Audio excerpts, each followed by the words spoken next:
Okay. നിങ്ങളുടെ ശബ്ദം കേട്ടാൽ ആരെങ്കിലും തിരിച്ചറിഞ്ഞിട്ട് വീട്ടിൽ കൊട്ടേഷൻ വരാനുള്ള വല്ല പ്രശ്നമുണ്ടോ? ശബ്ദം കേട്ടിട്ട് ഐഡന്റിഫൈ ചെയ്യണമെങ്കിൽ നോ പ്രോബ്ലം, പ്രശ്നമില്ല. No problem. ഓക്കെ, എന്നാ പിന്നെ അങ്ങനെ ആവട്ടെ. അപ്പോൾ നമസ്കാരം, welcome to the show. Thank you.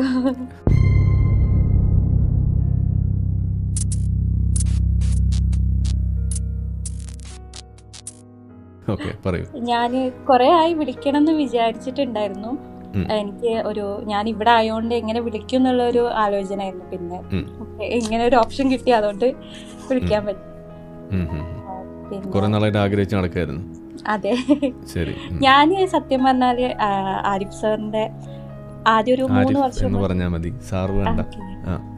Okay, ഞാനത് റെസ്പെക്ട് കൊണ്ട് വിളിക്കുന്നതാണ് കേട്ടോ. നന്നായിക്കോട്ടെ. അപ്പോൾ ആരിഫ് സാറിന് ഒരു 3 വർഷം മുന്നേ ഞാനൊരു മുസ്ലിം ആയിരുന്നു. സോ ആ സമയത്ത് താങ്കളുടെ വീഡിയോ കണ്ടപ്പോൾ എനിക്ക് ഭയങ്കര ദേഷ്യമായിരുന്നു. ഞാൻ നിങ്ങളുടെ വീഡിയോ കാണേ അത് റിപ്പോർട്ട് അടിക്കലായിരുന്നു. Sorry for that. ഓക്കെ, അത് എൻ്റെ ഒരു സിറ്റുവേഷൻ അങ്ങനെ ആയിരുന്നു, മനസ്സിലാവുന്നത്. അപ്പോൾ എൻ്റെ കാഴ്ചപ്പാടിൽ ബാക്കിയുള്ള എല്ലാ മുസ്ലിംസും ഇതന്നെ ആയിരിക്കും ഇപ്പം ചിന്തിക്കുന്നത്, കാണരുത്. പക്ഷെ എൻ്റെ അഭിപ്രായത്തിൽ ഇത് എല്ലാവരും ഒന്ന് കാണുന്ന നല്ലതാണ്. എന്തായാലും നമ്മൾ മനസ്സിലാക്കാൻ പറ്റും. ദേഷ്യം ഉണ്ടായി റിപ്പോർട്ട് അടിച്ച് നടന്നിരുന്ന സമയത്ത് നിന്ന് മാറി പിന്നെ എങ്ങനെയാണ്, പിന്നെ എന്താ ഉണ്ടായത്? പിന്നെ എൻ്റെ ഹസ്ബൻഡ് ഒരു എക്സ് മുസ്ലിം ആണ്. അപ്പം ആള് കുറെ റിസർച്ച് ആ സമയത്ത് വന്നുകൊണ്ടിരിക്കുകയാണ്. ഈ ഒരു വഴിയിലൂടെ ആയിരുന്നു സഞ്ചരിച്ചുകൊണ്ടിരിക്കുകയാണ്, ആള് അന്വേഷണത്തിനുണ്ടായിരുന്നു. അപ്പോൾ ഞാനും ആ ഒരു വഴിയിൽ ഉണ്ടായിരുന്നു, ഞാനും ഇത് കേൾക്കുന്നുണ്ടായിരുന്നു, എന്നോട് ഡിസ്കസ് ചെയ്യുമായിരുന്നു. അപ്പം അങ്ങനെ ഇപ്പോൾ പതിയെ ഞങ്ങൾ രണ്ടാളും കൂടിയാണ് ഈ ഒരു ഇതിലോട്ട് വന്നത്. പക്ഷെ ആള് അത്തൈസ്റ്റ് ആയ സമയത്തും ഞാനൊരു വിശ്വാസിയായിരുന്നു. അതായത് ഇസ്ലാമിലല്ല, ഒരു ദൈവത്തിലുള്ള ഒരു വിശ്വാസമുള്ള ഒരാളായിരുന്നു ഞാൻ. അതിപ്പോ അത് പോയിട്ട് കുറച്ച് മാസങ്ങളെ ആയിട്ടുള്ള ഒരു ദൈവം ഇല്ല എന്നുള്ളൊരു, പക്ഷെ എനിക്കിപ്പോഴും അതൊരു അക്സെപ്റ്റ് ചെയ്യാൻ ചെറിയൊരു ബുദ്ധിമുട്ടുണ്ട്. കാരണം അറിയാലോ, നമ്മൾ ഇത്രയും കാലം ഇങ്ങനെ ഒരു വിശ്വസിച്ചിരുന്ന ഒരാൾ പെട്ടെന്ന് ഇല്ല എന്നൊക്കെ പറയുമ്പോൾ ഒരു ബുദ്ധിമുട്ടുണ്ട് ഇപ്പോ. ഓക്കെ, എല്ലാം ശരിയാവും വിചാരിക്കുന്നു. അപ്പോൾ ഞാൻ ചോദിക്കുന്നത്, ഇപ്പോൾ ഏതെങ്കിലും പെർട്ടിക്കുലർ വീഡിയോ വല്ലതും ഓർമ്മയുണ്ടോ, ഈ ദേഷ്യം അതിൻ്റെ ഒരു പീക്കിലെത്താനോ അല്ലെങ്കിൽ അങ്ങനെ എന്തെങ്കിലും? അതൊക്കെ ചോദിക്കാൻ എനിക്ക് അങ്ങനെ ഒരു ഓർമ്മ കിട്ടുന്നില്ല. പക്ഷെ എനിക്ക് തോന്നുന്നത് ഏതൊരു വീഡിയോ ഉണ്ടായിരുന്നു ഇങ്ങനെ ഈ ഹോമിയോപ്പതിനായിട്ട് എതിർക്കുന്ന സമയത്ത്. ഞാനൊരു ഹോമിയോപ്പതിന്റെ വലിയൊരു ഫാനായിരുന്നു. ഹോമിയോ മാത്രമായിരുന്നു കഴിക്കല്. എൻ്റെ വീട്ടുകാരും അങ്ങനെ തന്നെയാണ്, ഇപ്പോഴും അവരങ്ങനെ തന്നെയാണ്. പക്ഷെ അപ്പൊ ആ സമയത്തും ഇങ്ങനെ കേട്ടപ്പോ അങ്ങനെ എന്തോ ആണെങ്കിൽ ഒരു വീഡിയോ എൻ്റെ മുന്നിൽ പെട്ടതും എനിക്ക് അത് കറക്റ്റ് അത് ഓർമ്മയില്ല. അപ്പോൾ ആ ഒരു ഹോമിയോപ്പതി റിലേറ്റഡ് ആയിട്ടുള്ള സംഗതി കണ്ടപ്പോൾ നിങ്ങൾക്ക് എന്ത് തോന്നി? ദേഷ്യം തോന്നിയിരുന്നു. ദേഷ്യം തോന്നിയിരുന്നു. കാരണം ഞങ്ങളെല്ലാം ഫാമിലിയിലെല്ലാവരും ഹോമിയോയില് വിശ്വസിച്ചിരുന്ന ഒരാൾക്കാരാണ്. ഹോമിയോ കൊണ്ട് ഭയങ്കര സുഖപ്പെടുന്നിരുന്നു. പക്ഷെ ഇപ്പൊ ആലോചിക്കുമ്പോൾ എനിക്ക് തോന്നുന്നു അതൊക്കെ വെറും മണ്ടത്തരങ്ങളായിരുന്നു. ഞാനൊക്കെ ഹോമിയോ മരുന്ന് ഒരു ഗുളിക മിഠായി പോലെ ആയിരുന്നല്ലോ, അങ്ങും ആരൊക്കെ കഴിക്കുമായിരുന്നു. ഇതിപ്പോ ശരിക്കും ഒരു മെഡിസിൻ ആണ്, എന്തെങ്കിലും നമുക്ക് സൈഡ് എഫക്ട്സ് ഒക്കെ വരുമല്ലായിരുന്നു. എനിക്കിതിനെ പറ്റി വലിയ അറിവില്ല. ഓക്കെ, പറയാ നല്ലോ എടുത്ത് കഴിക്കുമായിരുന്നു, മിഠായി കഴിക്കുന്ന പോലെ കഴിക്കുമായിരുന്നു.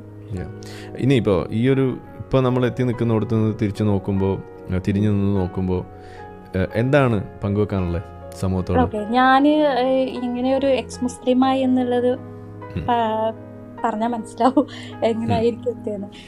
ഇത് തുടങ്ങിയത് ഞാൻ എൻ്റെ ചൈൽഡ്ഹുഡ് മുതൽ പറയേണ്ടി വരും. പക്ഷെ ഞാനൊരു മുസ്ലിം ആയിരുന്ന സമയത്ത് ഞാനൊരു ലിബറൽ മുസ്ലിം ആയിരുന്നു. ഞാൻ ഒരിക്കലും ഒരു എക്സ്ട്രീം ലെവലിലോട്ട് ഞാൻ പോയിട്ടുണ്ടായിരുന്നില്ല. അപ്പോൾ അതിന് കാരണം എൻ്റെ ഒരു മദ്രസ പഠനമായിരുന്നു. ഞാൻ മദ്രസയിൽ ഞാൻ കുറച്ച് വൈകിയാണ് ചേർന്നിരുന്നത്. കാരണം നമ്മൾ സ്കൂൾ മദ്രസും പൊതുവെ സെയിമിലാണല്ലോ ചേർക്കുക, ഓരോ പ്രായത്തിലാണല്ലോ. പക്ഷെ ഞാൻ സ്കൂളിലൊരു 3rd സ്റ്റാൻഡേർഡിലായിരുന്നപ്പോഴായിരുന്നു എന്നെ ഫസ്റ്റ് സ്റ്റാൻഡേർഡിൽ മദ്രസയിൽ ചേർത്തിട്ടുണ്ടായിരുന്നത്. അതിന് കാരണം എൻ്റെ ഉമ്മ ഒരു അറബി ടീച്ചറൊക്കെ ആവേണ്ട ഒരാളായിരുന്നു. അപ്പോൾ ആൾക്ക് നല്ല വിവരം ഉണ്ടായിരുന്നു. അതുകൊണ്ട് ഞങ്ങളെ വീട്ടിലിരുന്നായിരുന്നു പഠിപ്പിക്കല്. പിന്നെ ഈ വീട്ടുകാരുടെയും നാട്ടുകാരുടെയും സമ്മർദ്ദം മൂലമാണ് ഞങ്ങളെ സത്യം പറഞ്ഞ മദ്രസയിൽ ചേർത്തിരുന്നത്. അപ്പോൾ ഓക്കെ, മദ്രസയിൽ അങ്ങനെ പോയി. മുജാഹിദ് മദ്രസയിലായിരുന്നു പഠിച്ചിരുന്നത്. അപ്പോൾ അറിയാലോ, അവിടെ അറബി ആവില്ല, മലയാളമായിരിക്കും ഫുള്ളുണ്ടാവുക. പിന്നെ അധികം പറയാം, അതിനൊരു കാരണമുണ്ട് പോയതിന്. അപ്പോൾ അങ്ങനെ മദ്രസയിൽ ഞാൻ പഠിക്കുമ്പോൾ, ഞാൻ സ്കൂളിൽ ഒരു 6th സ്റ്റാൻഡേർഡിൽ എത്തിയപ്പം മദ്രസയിൽ ഞാൻ തോന്നുന്നു 4th അപ്പോൾ ഈ 4th സ്റ്റാൻഡേർഡിൽ പഠിക്കുമ്പോൾ ഞാനൊരു ചരിത്രം കേട്ടു. നമ്മളെ ഉസ്താദ് എന്നല്ല, ഞങ്ങൾ സാർ എന്നാട്ടോ വിളിക്കുക. അപ്പോൾ എൻ്റെ സാറ് ഞങ്ങൾക്കൊരു ചരിത്രം അങ്ങനെ പഠിപ്പിച്ചുകൊണ്ടിരിക്കുക. എനിക്ക് ചരിത്രം കറക്റ്റ്, ഞാൻ ഇതിനെക്കുറിച്ച് ഡീറ്റെയിൽ ആയിട്ടൊന്നും പഠിച്ചിട്ടില്ല, അതുകൊണ്ട് എനിക്കിത് മനസ്സിലാക്കേണ്ട ഒരു ആവശ്യമില്ല എന്ന് തോന്നിയ ഒരാളാണ് ഞാൻ. അതുകൊണ്ടാണ് ലിബറൽ മുസ്ലിം എന്നൊക്കെ ഡെക്കറേഷൻ കൊടുക്കുന്നത്. പഠിക്കാത്ത മുസ്ലിം എന്നാണ് ശരിക്കും, അതായത് ഇഗ്നറന്റ് മുസ്ലിം, അതാണ് ഈ ലിബറൽ മുസ്ലിം.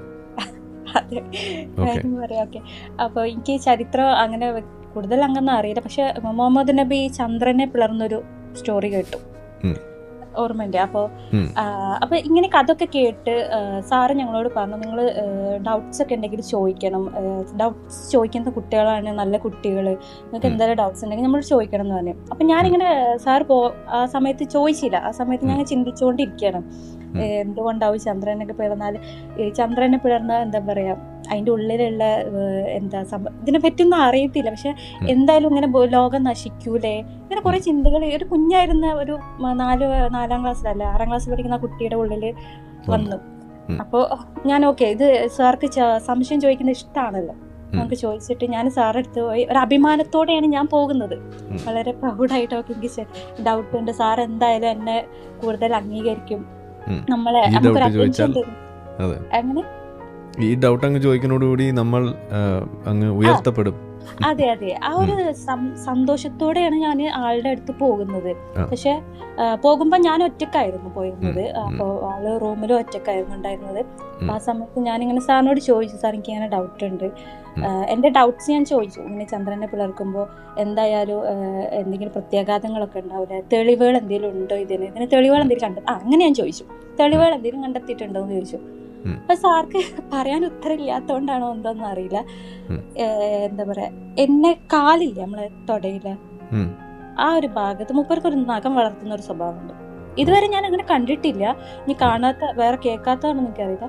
ആ കൈ വെച്ചിട്ട് അവിടെ നുള്ളാന്ന് പറയും, നമ്മളവിടെ നുള്ളാന്ന് പറയും, എന്താ ഭയങ്കര സ്ട്രോങ് ആയിട്ട് പിച്ചത്. ഞാൻ എൻ്റെ ജീവിതത്തിൽ എന്ത് മറന്നാലും ഇക്കാര്യം ഞാൻ മറക്കാം. അത് എന്നെ ട്രോമയിലാക്കിയൊരു സംഭവമാണിത്. ഞാൻ വാവിട്ട് കരഞ്ഞിട്ടും, ഞാനിതിപ്പോഴും പറയുമ്പോൾ ഞാൻ ഇമോഷണൽ. എൻ്റെ ജീവിതത്തിൽ ഇന്നേ വരെ ഞാൻ ആരായിട്ടും ഡിസ്കസ് ചെയ്യാത്തൊരു സംഭവമാണിത്. ഞാൻ ആദ്യമായിട്ടാണ് ആരിഫ് സാറിനോട് പറയുന്നത്. അപ്പോൾ എന്നെ ഭയങ്കര ട്രോമയിലാക്കിയൊരു സംഭവമാണിത്. ഞാനവിടെ വാവിട്ട് കരയുമ്പോഴും പിള്ളേരുണ്ട്, കാരണം കുഞ്ഞു പിള്ളേരാണല്ലോ, അവർക്കിപ്പോൾ എന്ത് ചെയ്യാൻ പറ്റും, നമ്മളൊന്നും തടുക്കാനൊന്നും പറ്റില്ല. ബാക്കി സാർമാരൊന്നും ഇല്ല തോന്നുന്നുണ്ട്, മദ്രസ കഴിഞ്ഞ എന്തോ സംഭവമാണ് സംഭവത്തിൽ. അപ്പൊ ഞാൻ കരഞ്ഞിട്ട് സാറ് നിർത്തുന്നുണ്ട്, ഒരു 2 മിനിറ്റോളം അങ്ങനെ പിടിച്ചു തന്നു. പിന്നെ മൂപ്പര് വിട്ട് എന്നോട് ചോദിച്ചു, മേലിൽ ഇങ്ങനത്തെ ഡൗട്ട്സും കൊണ്ട് വരരുത് എന്ന്.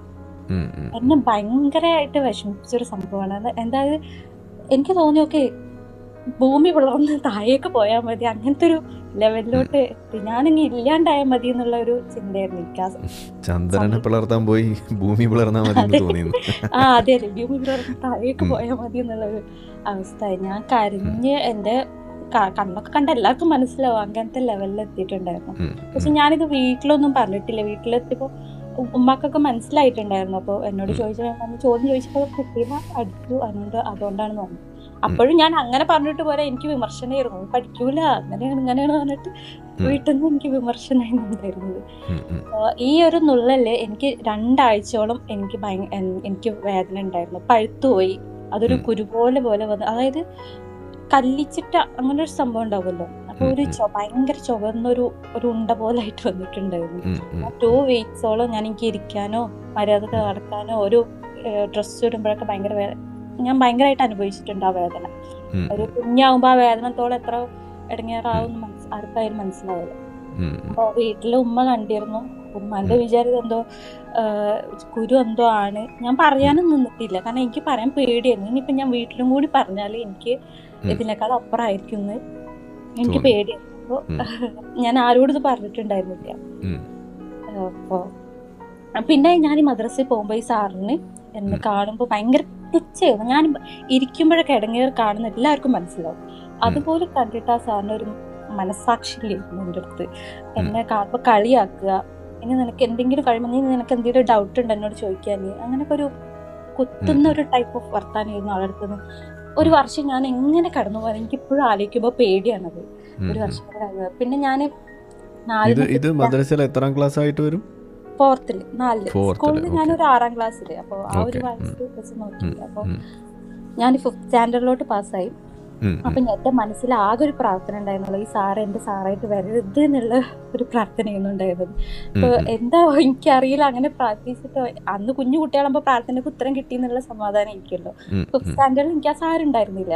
അപ്പോൾ ആ ഒരു വർഷം എനിക്ക് ഭയങ്കര ഒരു സമാധാനപരമായിട്ടുള്ള ഒരു വർഷമായിരുന്നു. അതെ.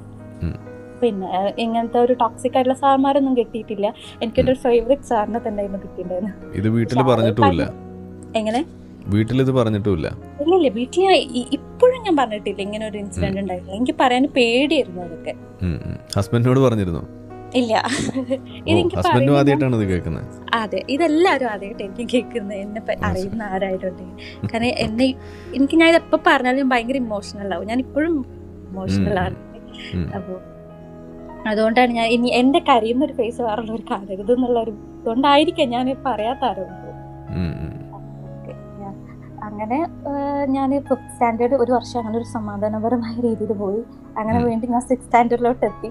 6th സ്റ്റാൻഡേർഡിൽ എത്തിയപ്പോൾ ആളെന്നെ വീണ്ടും എൻ്റെ സാറായിട്ട് വന്നു. അപ്പോൾ എനിക്ക് ഭയങ്കര ടെൻഷനായിരുന്നു. ഞാൻ ഒരു 2 വീക്സോളം ഞാൻ മദ്രസയിൽ പോയി. എനിക്ക് എൻ്റെ ഒരു നൈറ്റ് മെയർ എന്ന് പറയുന്ന പോലെ പറയാം, എനിക്ക് പേടിയായിരുന്നു അങ്ങോട്ട് പോകുന്ന ആ ഒരു സമയം. ഇയാളെ ഒരു ചാൻസ് മിസ്സാക്കൂല എന്നെ അടിക്കാൻ കിട്ടുന്ന, അങ്ങനെ വരെ എനിക്ക് തോന്നിയിട്ടുണ്ട്. എന്തെങ്കിലും നമ്മൾ ചെറിയൊരു മിസ്റ്റേക്ക് വരുത്തിയാൽ മൂപ്പരൊരു അടിയുണ്ട്, ഭയങ്കര വേദനയാണ് കൈ കിട്ടുന്നത്. അങ്ങനെ ഒരു അടി നമുക്ക് തരും. അത് എനിക്ക് തോന്നുന്നതാണെന്ന് എനിക്കറിയില്ല, പക്ഷെ എൻ്റെ സമയത്ത് വരുമ്പോൾ അത് കുറച്ചും കൂടി സ്ട്രോങ് ആയ പോലെ എനിക്ക് ഫീൽ ചെയ്യലുണ്ടായിരുന്നു ആ അടിയൊക്കെ. അപ്പോൾ അങ്ങനെ ഞാൻ 2 വീക്സ് കഴിഞ്ഞപ്പോൾ sorry take some time, no problem. Okay, 2 weeks കഴിഞ്ഞപ്പോൾ ഞാൻ എൻ്റെ വീട്ടിൽ നിർബന്ധിച്ച് പറഞ്ഞു ഞാൻ മദ്രസയിൽ പോകില്ല എന്ന് ഞാൻ പറഞ്ഞു. എനിക്ക് കഴിയില്ല. അങ്ങനെ ഞാൻ സ്കൂളിൽ 8th സ്റ്റാൻഡേർഡിൽ എത്തിയിട്ടുണ്ടായിരുന്നു. അപ്പോൾ എനിക്ക് വേറെ സ്കൂൾ മാറി, അതുകൊണ്ട് എനിക്ക് കുറച്ച് ട്രാവലിങ് സമയം എനിക്ക് ഇത് രണ്ടും കൂടി മാനേജ് ചെയ്യാൻ പറ്റലും ഉണ്ടായിരുന്നില്ല. ആ ഒരു കാരണം പറഞ്ഞിട്ട് ഞാൻ വീട്ടിൽ നിർബന്ധിച്ചിട്ട് ഞാൻ പോകില്ല എന്ന് പറഞ്ഞപ്പോൾ ഉമ്മ എന്തോ ഭാഗ്യത്തിന് എൻ്റെ ഭാഗ്യത്തിന് സമ്മതിച്ച് പോകണ്ടെന്ന് പറഞ്ഞു. അങ്ങനെ ഞാൻ 6th സ്റ്റാൻഡേർഡ് വെച്ച് ഡ്രോപ്പ് ഔട്ട് ചെയ്തു മദ്രസ.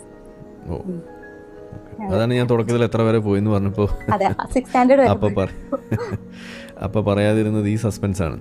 അതെ അതെ. അപ്പോൾ ഇതിപ്പോൾ കേൾക്കുമ്പോൾ ആളുകൾ ധരിക്കുക ഓക്കെ ഉസ്താദ് പിച്ചി അതുകൊണ്ട് മദ്രസ നിർത്തി, അങ്ങനെയാണ് ധരിക്കുക. പക്ഷെ അതല്ലല്ലോ കാര്യം. ഇതൊരു ജെനുവിൻ ആയിട്ടുള്ള ഒരു മുഹമ്മദ് നബി ചെയ്തു എന്ന് പറയുന്ന ഒരു കാര്യത്തെക്കുറിച്ച് നമ്മൾക്ക് തോന്നിയ ഒരു യുക്തിപരമായ ചിന്തയുടെ പുറത്തുള്ള ഒരു ചോദ്യം, ഒരു സംശയം, അത് ഉസ്താദിനോട് ചോദിച്ചപ്പോൾ ഉത്തരമില്ലാത്തതിന് ഉസ്താദ് കൊടുത്ത മറുപടിയാണ് ഈ നുള്ളൽ, ഈ പിച്ചിപ്പറിക്കൽ. അത് ആ വിദ്യാർത്ഥിയെ എന്താ പറയുക, ഉത്തരം കൊടുത്തില്ല എന്നുള്ളത് മാത്രമല്ല, ആ ഉത്തരമില്ലായ്മ അവിടെ നിലനിർത്തി എന്ന് മാത്രമല്ല, ഒരു ട്രോമയിലേക്കും കൂടി തള്ളിവിട്ടു. അതാണ് ഇവിടെ ഉണ്ടായിരിക്കുന്നത്. പിന്നെ അതിന് ശേഷം ഇങ്ങനെയുള്ള സംശയങ്ങൾ വരുമ്പോൾ ചോദിക്കാൻ തോന്നുകയാണോ ചെയ്യാ? തോന്നൂലല്ലോ. എനിക്ക് അതിനുശേഷം ഞാൻ എൻ്റെ ജീവിതത്തിൽ ഇന്നേ വരെ എൻ്റെ സ്കൂൾ ജീവിതത്തിലോ എൻ്റെ കോളേജ് ജീവിതത്തിലോ ഒരു സാറുമാരോട് ഞാൻ ഡൗട്ട്സ് ചോദിച്ചിട്ടില്ല. അത് എത്ര ശരിയായിട്ടുള്ള ഡൗട്ട്സ് ആണെങ്കിലും ഞാൻ ഇതുവരെ ചോദിച്ചിട്ടില്ല. ഞാൻ എൻ്റെ ഫ്രണ്ടിനോട് പറയും, ആ ഒരു ഫ്രണ്ടായിരിക്കും ചോദിക്കുന്നത്. കാരണം എനിക്ക് ചോദിക്കാൻ പേടിയായി. പറ്റത്തേ ഇല്ലായിരുന്നു. ഞാൻ ശ്രമിച്ചിട്ടുണ്ട്, പക്ഷെ എനിക്ക് പറ്റത്തില്ല. അപ്പോൾ ആ ട്രോമ ഒരു ഹാർഡ് ട്രോമയായി മാറി. ആ ട്രോമ ശരിക്കും എൻ്റെ പഠനത്തെ വരെ വല്ലാതെ ബാധിച്ചിട്ടുണ്ടായിരുന്നു. എൻ്റെ സ്കൂളിലായാലും മദ്രസയിൽ ഞാൻ പറയുന്നില്ല, സ്കൂളിൽ ഭയങ്കര ബാധിച്ചിട്ടുണ്ടായിരുന്നു. ഞാൻ ഭയങ്കര വീക്കായിട്ടുണ്ടായിരുന്നു. പക്ഷെ കുറേയൊക്കെ എൻ്റെ ഫാമിലി, അതുകൊണ്ടാണ് ഞാൻ എൻ്റെ വീട്ടിൽ ആരോടും ഞാനിത് വെളിപ്പെടുത്താത്ത. അതിനൊരു റീസണും കൂടിയാണിത്. ഞാൻ എൻ്റെ വീട്ടിൽ ഇതുവരെ പറഞ്ഞിട്ടില്ല ഞാനൊരു എക്സ് മുസ്ലിമാണ്. കാരണം അറിയാലോ, ഒരു സ്ത്രീ, ഒരു പെൺകുട്ടി എന്നുള്ള രീതിയിൽ വീട്ടിൽ പറഞ്ഞുണ്ടാവുന്ന ഭൂകമ്പം, അതൊരു ഭൂകമ്പമാണ്. എനിക്ക് 2 സഹോദരന്മാരുണ്ട്. അവരൊക്കെ ഭയങ്കര എക്സ്ട്രീം ലെവലിൽ വിശ്വാസികളാണ്. അപ്പൊ ഇതൊക്കെ അറിഞ്ഞു കഴിഞ്ഞാൽ ഇനി എങ്ങാനും കുറച്ച് കാലം കഴിയുമ്പോൾ അറിഞ്ഞു കഴിയുമ്പോൾ അവര് ഓണർ എന്താണ് വികാരം വ്രണപ്പെട്ടു എന്നൊക്കെ പറഞ്ഞു വരുമോ? അതെ, വരും എന്തായാലും വരും. എനിക്ക് ആ ഒരു പേടിയുണ്ട്. പിന്നെ പക്ഷെ നിങ്ങളിപ്പോ അപ്രോച്ചബിൾ ആണോ അവർക്ക്? ഇപ്പൊ കുഴപ്പമില്ല. ഇപ്പോ നല്ലൊരു സഹോദരി ബന്ധമാണ് ഉള്ളത് ഞങ്ങൾക്കിടയിൽ. പക്ഷെ വിശ്വാസമില്ലായ്മ, അവിടെ വിശ്വാസരാഹിത്യം പറഞ്ഞു കഴിയുമ്പോൾ അത് തകർന്ന് പോവാൻ സാധ്യതയുള്ള ഒരു സംഗതിയല്ലേ? ആണ് കോഴ്സ് അത് തകരും. കാരണം അവരങ്ങനെ ചിന്തിക്കണം. അവരൊന്നും ഒരിക്കലും ഇങ്ങനെ ഒരാളുടെ വിശ്വാസമാണ് മതം എന്ന് പറഞ്ഞ് നിൽക്കുന്ന ആൾക്കാരല്ല. എനിക്കറിയാം. അതെല്ലാ മുസ്ലിങ്ങളും അങ്ങനെ തന്നെ ആയിരിക്കും. കാരണം അവരൊരു വിശ്വാസം വിട്ടെന്നുള്ള ഒരു വ്യക്തിയെ കാണുന്ന എന്തോ ഒരു സംഭവം ഉണ്ടായ പോലെ, ഒരു മോശം സംഭവിച്ച പോലെ. അതെ അതെ അതെ, അങ്ങനെയാണ് പറയാ. അവരെന്തോ പിന്നെ നമ്മൾ അതിലോട്ട് ആക്കാനിരിക്കും അവർ ശ്രമിക്കുക. അപ്പൊ എനിക്ക് ഉറപ്പാ, ഞാനിത് എന്റെ വീട്ടിൽ പറഞ്ഞാല് എങ്ങാനും ഞാൻ എന്റെ നാട്ടിൽ പോയി കഴിഞ്ഞാൽ ചിലപ്പോ ഞാൻ തിരിച്ചു വരുമെന്ന് വരെ എനിക്ക് ഡൗട്ടായിരിക്കും. അപ്പൊ ഇത് പുറത്ത് വന്നു കഴിയുമ്പോ തിരിച്ചറിയാനുള്ള സാധ്യത ഉണ്ടോ? അതാണ് ഇപ്പൊ എന്റെ ഒരു സ്റ്റാൻഡ് എന്ന് പറഞ്ഞാൽ, ഇത് അറിയാണെങ്കിൽ അറിഞ്ഞോട്ടെ, ഞാൻ അതിനെ അവര് എന്നോട് ചോദിച്ചു ഞാൻ എതിർക്കൂല, ഞാനത് അംഗീകരിക്കേ ചെയ്യത്തുള്ളൂ. അപ്പൊ എനിക്കത് പറയാനുള്ളൊരു കട്സില്ല. കാരണം എനിക്ക് എൻ്റെ ഉമ്മ ഉപ്പ എന്ന് പറഞ്ഞാൽ എനിക്ക് ജീവനാണ്. അപ്പം അവരെ വേദനിപ്പിക്കാൻ എനിക്കൊരിക്കലും ഒരു താല്പര്യമില്ല. എൻ്റെ ഉപ്പ ആള് ലിബറലാണ്. എൻ്റെ ഉപ്പാനോട് ഞാൻ എൻ്റെ ഹസ്ബൻഡിന്റെ കാര്യം തന്നെ പറഞ്ഞപ്പോൾ ഒരു വലിയ ഭൂകമ്പം എൻ്റെ വീട്ടിൽ നടന്നതാണ്. അപ്പം എൻ്റെ ഉപ്പായിരുന്നു എന്നെ സമാധാനിപ്പിച്ചതും ഒക്കെ ഉണ്ടായിരുന്നു, എന്നെ സപ്പോർട്ടായിട്ടുണ്ടായിരുന്നതും. അതൊരു വലിയൊരു. പക്ഷെ ഈ ഒരു വിഷയം ഇപ്പൊ ഇവിടെ നമുക്ക് പങ്കുവച്ച ഈ ഒരു കാര്യം, അത് പറഞ്ഞു കഴിഞ്ഞാൽ ഉപ്പ അംഗീകരിച്ചുകൂടെ? അംഗീകരിക്കാനുള്ള സാധ്യതയല്ലേ? ഉപ്പാക്ക് കുഴപ്പമൊന്നും ഉണ്ടാവില്ല. പക്ഷെ ഇപ്പൊ ഞാൻ പറഞ്ഞാല് അത് അവർക്ക് ഭയങ്കര സങ്കടം. അങ്ങനെ ആ ഒരു പ്രായമായതാണ്. അതെ, പറയാൻ എനിക്കൊരു ഇതില്ല. എന്റെ ഉമ്മാനോട് ഞാൻ ചിലപ്പം പറഞ്ഞു വരും ഒരു ദിവസം, ഇത് അവരറിഞ്ഞു കഴിഞ്ഞാൽ ഞാൻ പറയും. ഇപ്പൊ ഏതായാലും അങ്ങനെ ഒരു പറയണമെന്ന് തോന്നുന്നില്ല എന്ന് തന്നെയാണ്. ഓക്കെ. അല്ല, ഞാൻ പറയുന്നതെന്ന് വെച്ചാൽ ഇപ്പോൾ എൻ്റെയും പാരൻസിൻ്റെ ഒക്കെ വിഷയം വരുമ്പോൾ ഞാൻ ആലോചിച്ചിരുന്നൊരു കാര്യമാണ്, അവർക്ക് വേദനിക്കുമോ എന്നൊക്കെ വിചാരിച്ചിട്ട് കുറേ ഒക്കെ നമ്മൾ ഒളിപ്പിച്ചും വെച്ചൊക്കെ നടന്നു. പക്ഷെ ഞാൻ കണ്ടൊരു കാഴ്ച, നമ്മൾ കാണിക്കുന്നത്, നമ്മൾ ഈ പറയുന്ന കാര്യം നമ്മൾ ഹോൾഡ് ചെയ്തുകൊണ്ടിരുന്നത് എന്തിൻ്റെ പേരില? സ്നേഹത്തിൻ്റെ പേരില. പക്ഷേ അവർ തിരിച്ചിങ്ങോട്ട് എങ്ങനെയാണ് ചെയ്യുന്നത്? അവർ സ്നേഹത്തിൻ്റെ പേരിൽ ആണോ ഈ കാര്യങ്ങൾ അവർ കാണുന്നത്? അവര് അതിനകത്ത് നിലപാടെടുക്കുന്നത് അല്ലല്ലോ, അവർ മതത്തിൻ്റെ പേരിലാണ്. അപ്പം എൻ്റെ ഒരു പോളിസി എന്ന് പറഞ്ഞു കഴിഞ്ഞാൽ, സ്നേഹം എന്ന് പറയുന്ന സംഗതി നമുക്കിഷ്ടമൊക്കെ ഉണ്ടാവും, ഇല്ലയെന്നൊന്നും നമ്മൾ പറയുന്നില്ല. പക്ഷേ അത് സ്നേഹബന്ധങ്ങൾ അല്ലെങ്കിൽ ഇതുപോലെയുള്ള പിതാവ് പുത്രൻ എന്നൊക്കെ പറയുന്ന തരത്തിലുള്ള ബന്ധങ്ങൾ, ഭാര്യ ഭർത്താവ് എന്ന് പറയുന്ന ബന്ധമായാലും അത് നിലനിർത്തുന്നതിൽ രണ്ടു കൂട്ടം ആളുകൾക്കും തുല്യമായ ഉത്തരവാദിത്തമുണ്ട്. ഓക്കെ, അതിൽ ഒരാൾ മാത്രം സ്നേഹത്തിനെ കുറിച്ച് സംസാരിക്കുക, മറ്റേ ആൾ അതിനെ മാറ്റി വെച്ച് സെക്കൻഡറിയോ ടേഴ്സറി ഒക്കെ ആക്കി വെച്ചിട്ട് മതം, വിശ്വാസം, ആചാരം ഇതിനെ പൊക്കി പിടിക്കുക എന്ന് പറയുമ്പോൾ അതിനകത്ത് നമ്മൾ മാത്രം മാനിപ്പുലേറ്റഡ് ആവുന്നതിൽ അർത്ഥമുണ്ടോ? അതിന് നിന്ന് കൊടുക്കേണ്ട കാര്യമുണ്ടോ? അപ്പം ഞാൻ പറയാ, ചില കാര്യങ്ങൾ ഓപ്പണായിട്ട് പറയണമെന്നാണ് ഞാൻ പറയാ.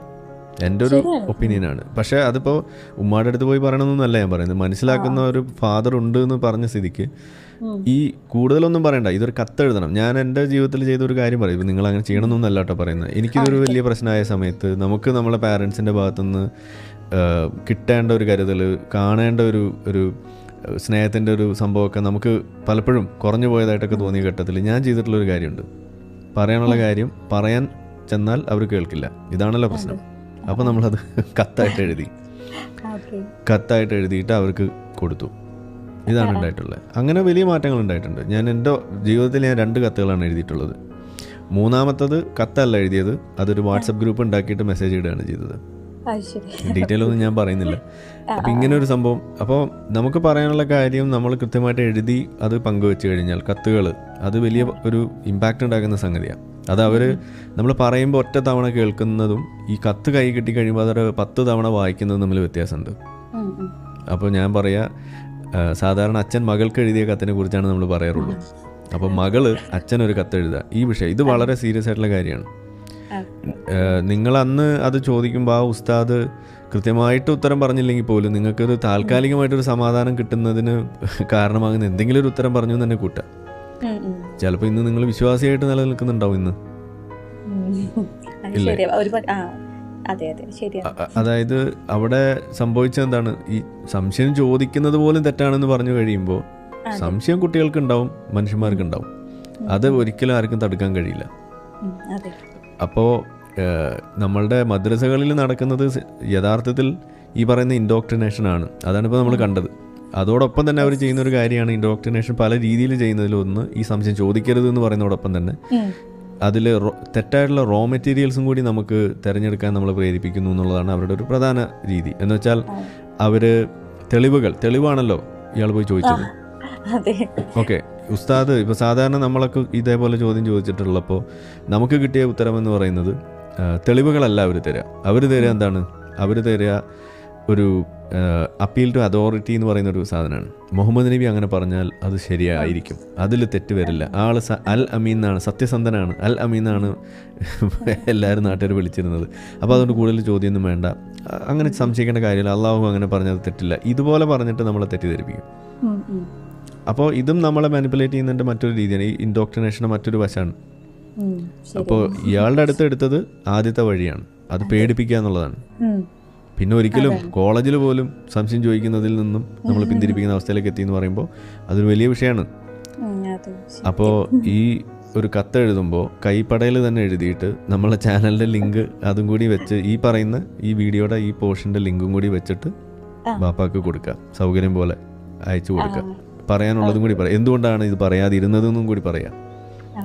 ഒരു പക്ഷെ എൻ്റെ ഉപ്പാക്ക് മനസ്സിലായിട്ടുണ്ടാവും ഞാൻ ഇങ്ങനെ തന്നെയാണ്. കാരണം ഞാൻ എൻ്റെ ഹസ്ബൻഡിന്റെ കാര്യം റിവീൽ ചെയ്തപ്പോഴേ ആൾക്ക് മനസ്സിലായിട്ടുണ്ട്, എനിക്ക് തോന്നുന്നുണ്ട്. അപ്പോൾ എന്നോട് ഇപ്പോൾ ആ ഒരു രീതിയിലാണ് എന്നെ വിളിക്കുമ്പോൾ സലാം പറയലൊന്നുമില്ല, അങ്ങനെയൊക്കെ ആയിട്ടുണ്ടാവും, തോന്നിയിട്ടുണ്ടാവും ചിലപ്പോ.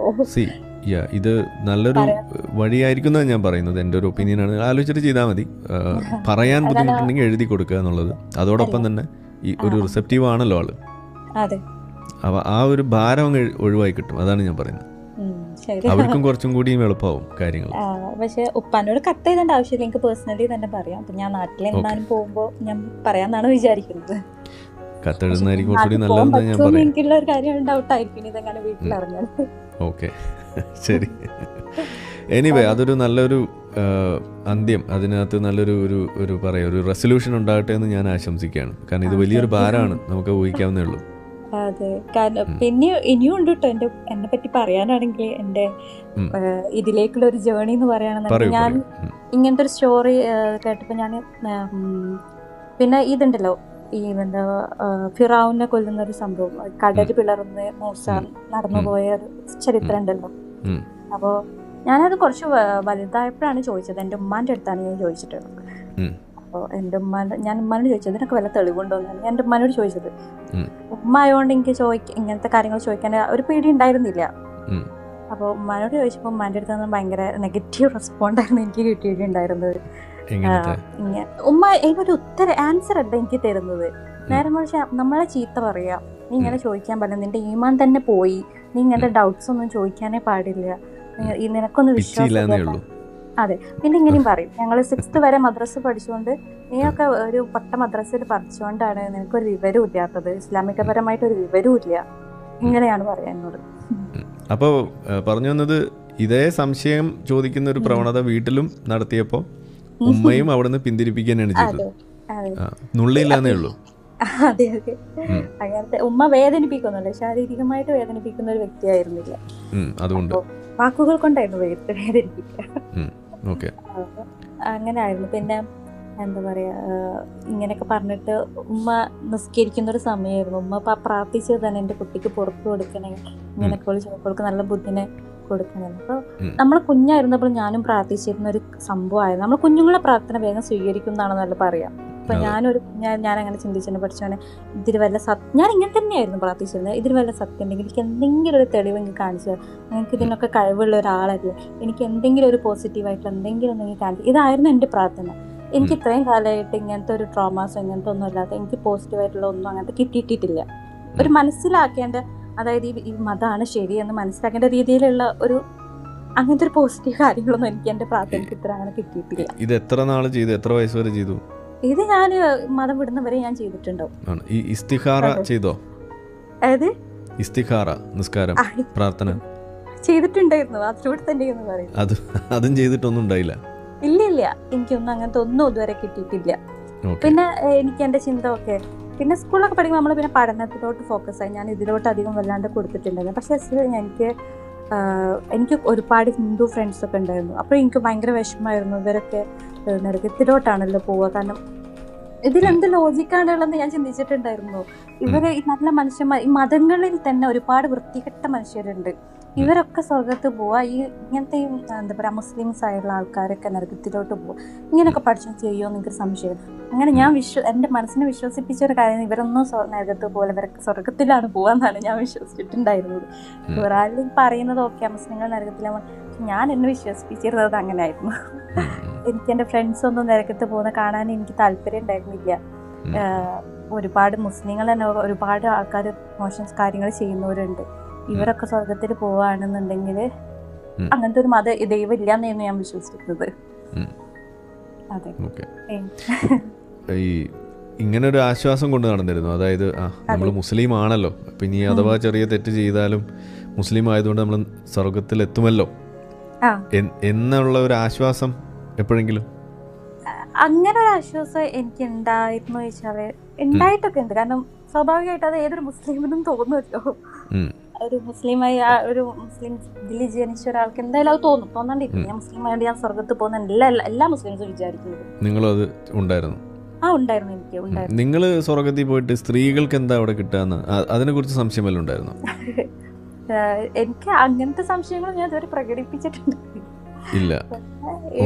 എനിക്ക് തോന്നിയൊരു സംശയം തന്നെ ഇതായിരുന്നു, ആണുങ്ങൾക്ക് എന്തിനാണ് ഇത്രയും പൂറികളെ കൊടുക്കുന്നത്, സ്ത്രീകൾക്ക് എന്താ ഉള്ളതെന്നാ മനസ്സിലാക്കിയ? സ്ത്രീകൾക്ക് എന്താ ഉള്ളത്. അപ്പൊ എന്നോട് എന്റെ ഉമ്മ പറയുന്നുണ്ടായിരുന്നു, സ്ത്രീകൾക്ക് അവിടെ പാലൊഴുകുന്ന പുഴയും ഇങ്ങനത്തെ നിനക്ക് ഇഷ്ടമുള്ള, നീ മനസ്സിൽ എന്ത് വിചാരിച്ചാലും നിനക്കത് കിട്ടും. അപ്പൊ അത് നിനക്ക് കിട്ടണം എന്നുണ്ടെങ്കിൽ നീ അതിനു വേണ്ടി ഇവിടുന്ന് പരിശ്രമിക്കണം എന്ന്. ഹൂറന്മാരെ കുറിച്ചൊന്നും പറഞ്ഞില്ല? ഇല്ല, അതിനെ പറ്റിയൊന്നും അങ്ങനെ പറഞ്ഞിട്ടില്ല. ഇപ്പോ ജോലി വർക്കിംഗ് ആണോ? ഇപ്പൊ ഒരു ചെറിയൊരു ജോലി ഉണ്ട്. ഇങ്ങനെ ജോലി എടുക്കുന്നത്, പഠിക്കുന്നത്, ഇതിനൊക്കെ എപ്പോഴെങ്കിലും മതം ഒരു തടസ്സമാവോ അങ്ങനെ എന്തെങ്കിലും? ഓക്കെ, ഇങ്ങനെ പറഞ്ഞപ്പോൾ ഞാൻ ഒരു കാര്യം പറയാം. പഠനത്തിൽ എനിക്ക് തടസ്സമൊന്നും ഉണ്ടായില്ല, പക്ഷെ എനിക്ക് ഇഷ്ടപ്പെട്ടൊരു ഒരു കാര്യത്തിൽ പഠിക്കണം എന്നുള്ളതിന് എന്നെ അങ്ങനെ ആരും പ്രോത്സാഹിപ്പിച്ചിട്ടുണ്ടായിരുന്നില്ല. എനിക്ക് LLB പഠിക്കാൻ ഭയങ്കര താല്പര്യമായിരുന്നു. LLB ഞാൻ +2 കഴിഞ്ഞിട്ട് ഞാൻ അങ്ങനെ എൻട്രൻസ് ഞാൻ വീട്ടിൽ ചോദിച്ചപ്പോൾ സമ്മതിച്ചില്ല. കാരണം എനിക്ക് അതിനുള്ള നാട്ടില്ല എന്നായിരുന്നു എൻ്റെ വീട്ടുകാർ പറയുന്നത്. എന്നെ കൊണ്ട് അത് പറ്റില്ല. അപ്പോൾ ഓക്കെ, ഞാൻ +2 ഞാൻ ഡിഗ്രി വേറെ ചെയ്തു. അപ്പം ഞാൻ ഡിഗ്രി കഴിഞ്ഞിട്ട് ഞാൻ വീണ്ടും ഒരു LLB പഠിക്കട്ടെ. വീട്ടിൽ അങ്ങനെ പോസിറ്റീവ് റെസ്പോൺസ് ഒന്നും ഉണ്ടായില്ല. പക്ഷെ ഞാൻ എൻ്റെ ഇഷ്ടത്തിന് ഞാൻ എൻട്രൻസ് എഴുതി. എനിക്ക് എന്ത് ഭാഗ്യത്തിന് എൻട്രൻസ് കിട്ടുകയും ചെയ്ത്. ആ സെയിം ടൈമിൽ തന്നെ എനിക്ക് PGക്കും അഡ്മിഷൻ കിട്ടി. അപ്പോൾ സ്വാഭാവികമായിട്ട് എന്നെ വീട്ടിൽ നിന്ന് സമ്മതിക്കുക LLBക്ക് പോകാൻ, PGക്ക് തന്നെ പോകേണ്ടി വന്നു. അപ്പം എനിക്ക് അതൊരു തടസ്സമായിട്ട് വന്നിട്ടുണ്ട്. പിന്നെ ഞാൻ ഭയങ്കര ഓട്ടക്കാരിയായിരുന്നു ചെറുപ്പത്തിൽ. ഞാൻ നന്നായിട്ട് ഓടും, അത്ലറ്റ്സ് ആയിരുന്നു ഞാൻ. എനിക്ക് സ്റ്റേറ്റ് ലെവലിലൊക്കെ മെഡൽ കിട്ടിയിട്ടുണ്ട് ഓടിയിട്ട്. അപ്പോൾ ഇത് ഞാൻ 7th വരെ കണ്ടിന്യൂ ചെയ്തിട്ടുള്ളൂ. ഫസ്റ്റ് സ്റ്റാൻഡേർഡ് മുതൽ 7th വരെ ഞാനും സ്കൂളിൽ ഒരു ഫേമസ് ആയിട്ടുള്ള ഒരാളുണ്ടായിരുന്നു ഞാൻ ഈ ഓട്ടത്തിലൊക്കെ. അങ്ങനെ ഞാൻ 8th സ്റ്റാൻഡേർഡിൽ പുതിയ സ്കൂളിൽ മാറിയപ്പോൾ 8th സ്റ്റാൻഡേർഡിൽ ഫസ്റ്റിലൊക്കെ എന്നെ വിട്ടിരുന്നു. പിന്നെ 9th പഠിക്കുമ്പോൾ സ്ത്രീകൾക്ക് ഫസ്റ്റ് പീരിയഡ്സ് ഒക്കെ ആവുന്നത് എനിക്ക് 9th പഠിക്കുമ്പോഴായിരുന്നു. ഇതായപ്പോൾ മുതൽ എന്നോട് ഇനി പോകണ്ടെന്ന് പറഞ്ഞു. നീ ഒരു പെൺകുട്ടിയായി, പെൺകുട്ടികൾ ഓടാനും ചാടാനും പാടില്ല, ഇതിനൊന്നും നിൽക്കാൻ പറ്റില്ല. എനിക്ക് ഭയങ്കര വിഷമമുള്ള ഒരു സംഭവം ഇത് ഒഴിവാക്കാന്നുള്ളത്. ഒരുപാട് കരഞ്ഞിട്ടുണ്ട്, പക്ഷെ വീട്ടിൽ നിന്ന് എൻ്റെ അമ്മ വിട്ടില്ല. അതെ, പങ്കെടുക്കരുതെന്ന് പറയും. കാരണം എൻ്റെ ഫ്രണ്ട്സൊക്കെ പങ്കെടുത്തിട്ടുണ്ട്. അവരൊക്കെ മുസ്ലിംസ് അല്ല, വേറെ റിലീജിയൻ ആയിട്ടുള്ള ആൾക്കാരെയും അവരൊക്കെ വിട്ടിട്ടുണ്ട്. അപ്പോൾ എന്നെ വിടാത്തത് അതും എനിക്ക് ഭയങ്കര എന്നെ വിഷമിപ്പിച്ച ഒരു കാര്യമായിരുന്നു. അതിൽ ഞാൻ ഇപ്പോഴും ഫോളോ ചെയ്യണം. ഞാൻ ആ ഒരു ലെവലിൽ വേറെ എവിടെയെങ്കിലൊക്കെ എത്തുന്ന എനിക്കൊരു പ്രതീക്ഷ ഇപ്പോഴും ഉണ്ടായിരുന്നു, ഇപ്പോഴും ഉണ്ട്. പക്ഷെ അതിന് എന്നെ ഈ മതം സമ്മതിച്ചിട്ടില്ല. അതിൻ്റെയൊക്കെ ദേഷ്യം എനിക്ക് എൻ്റെ ഉള്ളിൽ കിടക്കുന്നു. ഓക്കെ, അത് എക്സ് മുസ്ലിം ആവുന്നത് വരേക്കും ആ ദേഷ്യം ഉണ്ടായിരുന്നോ? ആ ഒരു ദേഷ്യം എനിക്ക് ഉണ്ടായിരുന്നു. അതെങ്ങനെയായിരുന്നു ആ ദേഷ്യം? അത് മതം കാരണമാണെന്ന് തന്നെയാണോ? അപ്പോൾ അത് മനസ്സിലാക്കി? അങ്ങനെ തന്നെയായിരുന്നു ഞാൻ വിചാരിച്ചിട്ടുണ്ടായിരുന്നു. ഓക്കെ, അപ്പൊ അങ്ങനെയാണെന്ന് മനസ്സിലാക്കിയിട്ട് പിന്നെ എങ്ങനെയാണ് ആ മതം കൊണ്ടു നടന്നത്? മതത്തിനെ എന്നല്ല പറഞ്ഞത്. എൻ്റെ ഉമ്മ ഈ ഒരു മതത്തിൽ വിശ്വസിക്കുന്നതുകൊണ്ട് ഉമ്മയാണല്ലോ എന്നെ ഇതാക്കിയത്. ഉമ്മാനോടായിരുന്നു, ഉമ്മാന്റെ തോട്ട്സിനോടായിരുന്നു ഈ ദേഷ്യം ഉണ്ടായിരുന്നു. ഉമ്മാനെ കൊണ്ട് ഈ മതാണ് ചെയ്യിപ്പിച്ചതെന്ന് അങ്ങനെ ഞാൻ ചിന്തിച്ചിട്ടുണ്ടായിരുന്നില്ല. തോന്നിയിട്ടുണ്ട്. ഇപ്പോഴാണ് അത് മനസ്സിലായത്. അതെ, ഇപ്പോഴാണ് എനിക്ക് മനസ്സിലായത് ഉമ്മാനെ കൊണ്ട് മതാണ് ഇങ്ങനെയൊക്കെ ചെയ്യിപ്പിക്കുന്നത്. ഓക്കെ. അപ്പോൾ അത് ശരിക്കും പറഞ്ഞാൽ അത് വിശ്വാസികൾക്ക് തിരിച്ചറിയേണ്ട ഒരു കാര്യമാണ്. അതായത് ഇന്നിപ്പോൾ എക്സ് മുസ്ലിം ഒരു കാര്യം ഫേസ് ചെയ്യുമ്പോൾ അത് ആ വീട്ടിലെ പ്രശ്നമല്ല, ആ വീട്ടുകാരെ കൊണ്ട് ചെയ്യിക്കുന്നത് മതമാണെന്നുള്ളതാണ്. അത് ഇവർക്ക് മനസ്സിലാവില്ല, നമ്മൾ പറയുമ്പോൾ മനസ്സിലാവില്ല, അവർ മനസ്സിലാവില്ല. ഇത് എനിക്ക് ഉറപ്പാണ് ഓരോ മുസ്ലിംസും ഒരു പെൺകുട്ടിയായിട്ട് അതായത് മുസ്ലിം സ്ത്രീകൾക്ക് എല്ലാ മുസ്ലിം സ്ത്രീകളും എന്തെങ്കിലും ഫേസ് ചെയ്യുന്നുണ്ടാവും, പക്ഷെ അവരത് അക്സെപ്റ്റ് ചെയ്യില്ല. അതെനിക്ക് ഉറപ്പാണ്. എല്ലാവരും ഫേസ് ചെയ്യുന്നുണ്ടാവും ഇങ്ങനത്തെ എന്തെങ്കിലും രീതിയിലുള്ള ബുദ്ധിമുട്ട്. എനിക്ക് ഉറപ്പാണ്. ഇപ്പം എൻ്റെ സിസ്റ്റർ ഒരു പെൺകുട്ടിയാണ്, അവളും അനുഭവിച്ചിട്ടുണ്ട് ഒരുപാട്. അവളുടെ മാരേജുമായി ബന്ധപ്പെട്ട് ഒരുപാട് അനുഭവിച്ചിട്ടുണ്ട് ഈ മതത്തിന്റെ പേരിൽ. അവരോട് സംസാരിക്കാറുണ്ടോ? അതിന്റെ കാരണം ഇന്നതാണെന്ന് പറയാൻ ശ്രമിക്കാറുണ്ടോ? ഇല്ല. അവളോട് ഞാൻ പറഞ്ഞിട്ടുണ്ട്, പക്ഷെ ഞാനിങ്ങനെ മാറിയിട്ടുണ്ടെന്ന് ആൾക്ക് മനസ്സിലാവും. പറഞ്ഞാല് ആള് വലിയ വിശ്വാസിയാണോ? ലെവലാണ് ആള്, ഒരു ലിബറൽ മുസ്ലിം ആണ് ആള്. പക്ഷെ ഞങ്ങൾ ഇതുവരെ അങ്ങനത്തെ ഒരു ടോപ്പിക് സംസാരിച്ചിട്ടില്ല. സംസാരിക്കാൻ ഉദ്ദേശിക്കുന്നുണ്ടോ? സംസാരിക്കും. ഞാൻ എന്തായാലും ഒരു ചാൻസ് എനിക്ക് കിട്ടി, ഞാൻ സംസാരിക്കും. ഈ വീഡിയോ വന്നു കഴിയുമ്പോ ഒന്ന് ഫോർവേഡ് ചെയ്ത് നോക്കൂ. ഞാൻ ചെയ്യൂ. അതാണ് എന്റെ മനസ്സിലുള്ള ഒരു പ്ലാൻ. അപ്പോൾ ഏകദേശം ഒരു ധാരണ കിട്ടുമല്ലോ. പേരിൽ അനുഭവിച്ചിട്ടുണ്ട്. അവളുടെ കല്യാണം ഒരു പ്രാവശ്യം ഫ്ലോപ്പായി. അതുകൊണ്ട് അവളുടെ കാരണമാണെന്ന് പറഞ്ഞിട്ട് അവളെ ഉസ്താദന്മാരെ ഓദിക്കുന്ന എന്തോ ഒരു സംഭവം ഉണ്ടല്ലോ, എന്തൊക്കെ അതിന്റെ കറക്റ്റ് അറിയാം, തങ്ങന്മാരെ അടുത്ത് കൊണ്ടുപോയിട്ട് ചെയ്യുന്ന ഒരു സംഭവം. ആ ഒരു സമയത്ത് ഞാൻ ഒരുപാട് എതിർത്തിരുന്നു കൊണ്ടുപോകുന്നതിനൊക്കെ. ഉമ്മാന്റെ വീട്ടുകാരായിരുന്നു കൊണ്ടുപോയിരുന്നത്. സുന്നികളാണ്. ഇപ്പൊ ഈ തങ്ങന്മാരിലൊക്കെ വിശ്വസിക്കുന്ന ഒരു ആൾക്കാരായിരുന്നു. അവര് ചെയ്താൽ ഇത് മാറും അങ്ങനെയൊക്കെ ചിന്തിക്കുന്ന ഒരു, ഇപ്പോഴും അങ്ങനെ തന്നെ, ഒരു വലിയ മാറ്റമൊന്നുമില്ല. അപ്പോ അങ്ങനെ എന്നിട്ട് അവളെ ഊതിച്ച് എന്തൊക്കെ അവിടുന്ന് എന്തൊക്കെ ഒരു ട്രോമ അവൾക്ക് ഉണ്ടായിട്ടുണ്ട്. അവൾ കരഞ്ഞിട്ടൊക്കെയാണ് തിരിച്ചു വരുന്നത്. അതിനെപ്പറ്റി എന്നോട് ഇതിനെപ്പറ്റി അങ്ങനെ ഡീറ്റെയിൽ ആയിട്ടൊന്നും പറഞ്ഞിട്ടില്ല. പക്ഷെ അവൾ എന്നോട് പറഞ്ഞിട്ടുണ്ട്, മൂപ്പർ എന്തൊക്കെയോ ഊത പേടിപ്പിക്കുന്ന ഒരു അറ്റ്മോസ്ഫിയർ ആയിരുന്നു എന്നാ പറഞ്ഞു. അപ്പൊ ആളോട് സംസാരിക്കണം. അങ്ങനെയാണെങ്കിൽ സംസാരിക്കേണ്ടി വല്ല ഇതങ്ങ് ഫോർവേഡ് ചെയ്ത് കൊടുത്താൽ മതിയോ, കാര്യങ്ങൾ തീരുമാനം.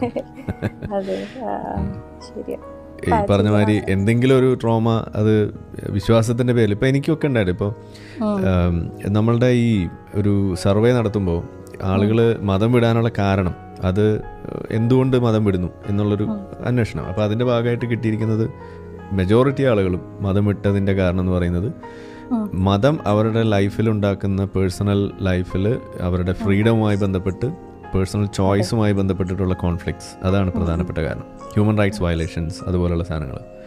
അതിനൊക്കെ ശേഷമാണ് ഈ പറയുന്ന ചന്ദ്രനെ പിളർത്തിയതോ അല്ലെങ്കിൽ അശാസ്ത്രീയത എന്നൊക്കെ പറയുന്ന വിഷയമൊക്കെ വരുന്നുള്ളൂ.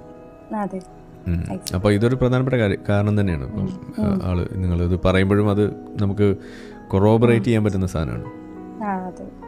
പിന്നെ ഇതൊരു എല്ലാവർക്കും ഒരു ചിന്തിക്കാവുന്ന ഒരു കാര്യമാണ്. ഒരിക്കലും ദൈവം നമ്മളിവിടെ പേടിപ്പിച്ച് നിർത്താനോ. ഇപ്പൊ ഞാൻ എൻ്റെ ഉമ്മാനെ ചെറുപ്പം മുതൽ, എനിക്ക് ഓർമ്മ വെച്ച മുതൽ എൻ്റെ ഉമ്മ എപ്പോഴും ഭയന്ന് കരഞ്ഞ് പേടിച്ചിട്ടുള്ള ഒരു ജീവിതമാണ് ദൈവത്തിനെ പേടിച്ചിട്ടുള്ളത്. ഞാൻ എൻ്റെ ഉമ്മയോട് ചോദിച്ചിട്ടുണ്ട്, ഇങ്ങനെ പേടിക്കാനാണ് ആ ഒരു ദൈവം ഉള്ളത്? നമുക്കൊരു സമാധാനവും നമുക്ക് ജീവിതത്തിൽ മനസ്സമാധാനം കിട്ടുന്നില്ലെങ്കിൽ ഇങ്ങനെ ഒരു ദൈവം ഉണ്ടാവുമെന്ന് ഞാൻ ചോദിച്ചിട്ടുണ്ട്. ഇത് ഞാൻ കല്യാണം കഴിഞ്ഞതിന് ശേഷമാണ് ഞാൻ ചോദിച്ചിട്ടുണ്ടായിരുന്നത്. അപ്പൊ എന്താ സാധാ എപ്പോഴും എന്നോട് പറയുന്ന മാതിരി തന്നെ വാക്കുകൾ കൊണ്ടുള്ള തർക്കമായിരിക്കും പിന്നെ ഉണ്ടാവുക ഞങ്ങളുടെ ഇതിൽ. ഉമ്മ അത് അംഗീകരിക്കൂല. കാരണം പിന്നെ അത് മനസ്സിലാവില്ല. കാരണം ഇപ്പൊ ഏജ് ആയിട്ടുണ്ട്. ഇപ്പൊ ഇനിയൊന്നും പറഞ്ഞാൽ മനസ്സിലാവുന്ന ഒരു ഏകദേശം ഏജ് ആയിട്ടുണ്ട് എന്ന് പറയുമ്പോൾ എത്ര ഏജ് ആയിട്ടുണ്ട്? ഒരു റേഞ്ച് പറഞ്ഞാൽ മതി. ഉമ്മാക്കൊരു 65. അതൊക്കെ ഒരു ഏജ് ആണോ ഇന്നത്തെ കാലത്ത്? പക്ഷെ ആ ഒരു കാലഘട്ടത്തിൽ അവർക്ക് വേറൊന്നും, ഈ ഒരു എന്താ പൊട്ടക്കളത്തിൽ കിടക്കുന്നത് തവള എന്ന് പറയുന്ന മാതിരി വേറൊന്നും അവർ ചിന്തിക്കൂല. ശരി, എന്നാലും ഇത് അത്ര വലിയ ഏജ് ഒന്നും അല്ല കേട്ടോ. ഇന്നൊക്കെ ഒരു മിനിമം ഒരു 85-90 ആവും ഇന്നൊക്കെ ഏജ് എന്നൊക്കെ പറയണെങ്കിൽ. പക്ഷെ നമുക്ക് അറിയാലോ, കേട്ടാല് മനസ്സിലാക്കാൻ പറ്റുന്ന ഒരാളാണോ അല്ലേ ചിന്തിക്കും. അതാ ഞാൻ ചോദിക്കാം. അങ്ങനെയാണെന്നുണ്ടെങ്കിൽ ഒന്ന് ആലോചിച്ച് നോക്കൂ. ഇതേപോലെ ഒരു കാര്യം പറഞ്ഞാൽ മനസ്സിലാക്കാൻ കഴിയാത്ത, ഒരു വിഷയത്തിലും ഒരു പുരോഗമനപരമായിട്ട് ചിന്തിക്കാൻ കഴിയാത്ത വയസ്സന്മാരല്ലേ നമ്മളെ ഭരിക്കുന്നത്, ഇവിടുത്തെ രാഷ്ട്രീയം. അപ്പോൾ അവരിൽ നമ്മൾ ട്രസ്റ്റ് ചെയ്യുക, അവരെ നമ്മൾ തിരഞ്ഞെടുത്ത് വിടുന്നത് ശരിയാണെന്ന് നമുക്ക് തോന്നും. അങ്ങനെ നോക്കുകയാണെങ്കിൽ ഇല്ലല്ലോ. അപ്പോൾ അതാ, ഒന്നുകിൽ അത് എല്ലാവർക്കും ബാധകമാവണം, അങ്ങനെ വയസ്സായി കഴിഞ്ഞാൽ ആകെ കിളി പോകും എന്നുള്ളത് നമ്മൾ സമ്മതിക്കേണ്ടി വരും. അല്ലാന്നുണ്ടെങ്കിൽ കുറച്ചും കൂടിയൊക്കെ വയസ്സാവുന്നവരെ നമ്മൾ വെയിറ്റ് ചെയ്യുക. അതാണ് ചെയ്യേണ്ടത്. ഞാൻ എൻ്റെ പാരൻസിന് ആ ഒരു ആനുകൂല്യം ഞാൻ കൊടുത്തിട്ടില്ല. കാരണം എന്താ വെച്ചാൽ അവർക്ക് അതിനുള്ള സാധ്യതയും അവർക്ക് അതിനുള്ള വിദ്യാഭ്യാസം ഉണ്ടായിട്ട് അവർ അത് മനസ്സിലാക്കാൻ ശ്രമിക്കാത്തത് അത് അവരുടെ ഒരു പേഴ്സണൽ ഫോൾട്ടായിട്ട് തന്നെയാണ് ഞാൻ അതിനകത്ത്. അത് പ്രായത്തിന് കണക്ട് ചെയ്തിട്ട് അങ്ങനെ ഒരു ഒഴികഴിവ് കൊടുക്കുക എന്ന് പറയുന്നത് എനിക്കതിനോട് യോജിപ്പില്ല കേട്ടോ, ഉള്ള കാര്യം പറയാലോ. കാരണം ഞാൻ പറയാൻ കുറെ ശ്രമിച്ചിട്ടുണ്ട്, പക്ഷേ എഴുതി കൊടുക്കുന്നേ, കത്തെഴുതൂ. മലയാളം എഴുതാറില്ലേ? കത്ത് എഴുതാണ്ട് ഞാൻ അതിനേക്കാളും ഞാൻ പറഞ്ഞിട്ടുണ്ട് എൻ്റെ വീട്ടിൽ. ഞാൻ എപ്പോഴും പറയാ, ഈ പറയുന്നതിനേക്കാൾ എഫക്റ്റീവാണ് എഴുതി കൊടുക്കുമ്പോൾ. ആണോ? എന്നാ ട്രൈ ചെയ്യാം. അത് ട്രൈ ചെയ്യൂ. അതാ ഞാൻ പറയുന്നത്. പറഞ്ഞു കഴിഞ്ഞാൽ അത് പറയുമ്പോൾ എന്താ പ്രശ്നം, എന്താ പറഞ്ഞെന്നുള്ളത് അവർക്ക് റീകളക്ട് ചെയ്യാനുള്ള ഒരു ഓപ്ഷൻ ഇല്ല. അത് ഓർമ്മയിൽ നിന്ന് എടുക്കേണ്ടി വരും. നമ്മൾ പറഞ്ഞതായിരിക്കില്ല അവർ കേട്ടത്, ഇനി ചിലപ്പോൾ നമ്മൾ ഉദ്ദേശിച്ചതായിരിക്കില്ല നമ്മൾ പറഞ്ഞത്, അതും ആവാലോ. നമ്മൾ പറഞ്ഞു വരുമ്പോൾ അറിയാതൊരു കോമയൊക്കെ നമ്മളുടെ സംസാരത്തിൽ വന്നാൽ എന്ത് ചെയ്യും? അപ്പോൾ അത് ഒഴിവാക്കണമല്ലോ. അപ്പോൾ അതുകൊണ്ട് എഴുതി തന്നെ കൊടുക്കുക. അതാ ഞാൻ പറയാം. പണ്ട് ഞാൻ എഴുതിയ കത്തുകളൊക്കെ ഉണ്ട്, അതൊക്കെ വലിയ തമാശയാണ്. അതാ ഞാൻ പറഞ്ഞത്, ഇത് എഫക്റ്റീവാണത് അങ്ങനെ ചെയ്യുമ്പോൾ. എഴുതി കൊടുക്കുക എന്ന് പറയുമ്പോൾ അതിന് എറർ വരാനും അവർക്ക് മനസ്സിലാക്കാനുള്ള ഒരു സാധ്യതയും, എറർ കുറയാനും മനസ്സിലാക്കാനുള്ള സാധ്യത വർദ്ധിക്കുകയാണ് ചെയ്യുക. അപ്പം അതൊന്ന് ട്രൈ ചെയ്ത് നോക്കും. സ്വന്തം ഒന്ന് എഴുതി നോക്കൂ, എന്നിട്ട് പറ്റുമെങ്കിൽ കൊടുത്താൽ മതി. ഇത് അറിയിക്കണം എന്ന് നിർബന്ധം ഉണ്ടെങ്കിൽ കേട്ടോ, ഇല്ലെങ്കിൽ അതിൻ്റെ ആവശ്യമൊന്നുമില്ല. പക്ഷെ ഇത് അറിയിക്കുന്നത് നല്ലതെന്നാണ് ഞാൻ പറയാം.